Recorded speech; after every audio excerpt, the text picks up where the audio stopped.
नमस्कार, मैं चंचल प्रजापति शासकीय सरोजनी नायडू कन्या विद्यालय की कक्षा 11वीं की छात्रा हूँ।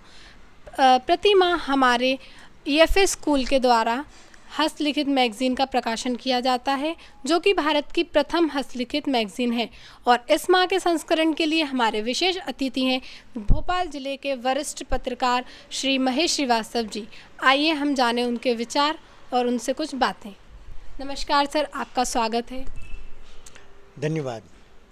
तो मेरा पहला प्रश्न आपसे ये है कि आपका बचपन कैसा रहा?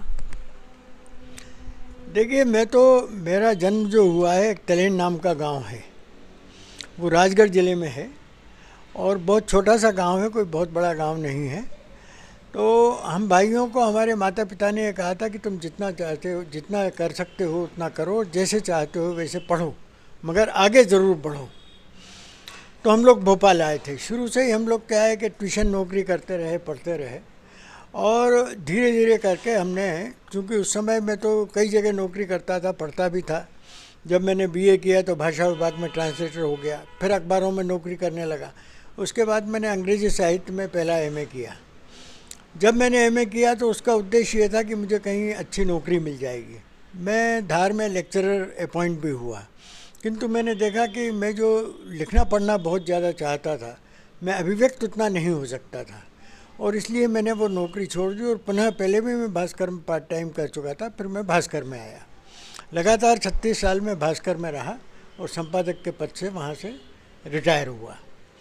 तो इस प्रकार मेरा जीवन जो है वो संघर्षों का रहा, किंतु जो मनुष्य अपने संघर्षों के दौरान पराजित नहीं होता है और निरंतर अपनी कामना को, जो कि श्रेष्ठ होना चाहिए, सकारात्मक होना चाहिए, उसके प्रति आग्रहपूर्ण ढंग से संघर्षरत रहता है, वो हमेशा सफलता प्राप्त करता है, ऐसा मैं सोचता हूँ।